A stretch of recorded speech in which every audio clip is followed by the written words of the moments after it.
Botanical gardens of India जी होती यांनी 16 जूनला, म्हणजे ही साधी संस्था नव्हती, सेंट्रल गव्हर्नमेंट म्हणजे मिनिस्ट्री ऑफ एन्व्हायरमेंटची जर संस्था होती, त्यांचं अर्जंट इंटरव्हेन्शन त्यांनी करायला सांगितलं.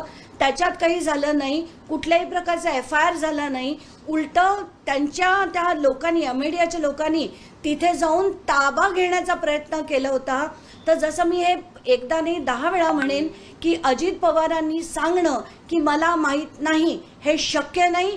कलेक्टरांना जर हे माहीत होतं तर पालकमंत्र्याला माहीत नाही असं होऊच शकत नाही, कारण ही तब्बल 1800 कोटीची सरकारी जमीन होती. जर कलेक्टरांना, SDOना, तहसीलदारांना माहीत होतं तर पालकमंत्र्यांना याची कल्पना दिली गेली नाही असं शक्यच नाही. म्हणून एक तर ही समिती बरखास्त करा, 2 अजित पवारांचा पालकमंत्री आणि उपमुख्यमंत्री पदाचा राजीनामा हवा, आणि तिसरं ह्या ज्या शीतल तेजवानी आहेत त्यांच्या जेवढ्या जमिनीचं, काल मी हे मसाळांना का पाठवलं, कारण त्यांच्या जेवढ्या जमिनींचे व्यवहार आहेत त्या सगळ्या व्यवहाराची चौकशी होणं गरजेचं आहे. म्हणून कारण ते जेव्हा EOW पुढे येतात, एखादी केस असेल तर माणूस समजू शकतो.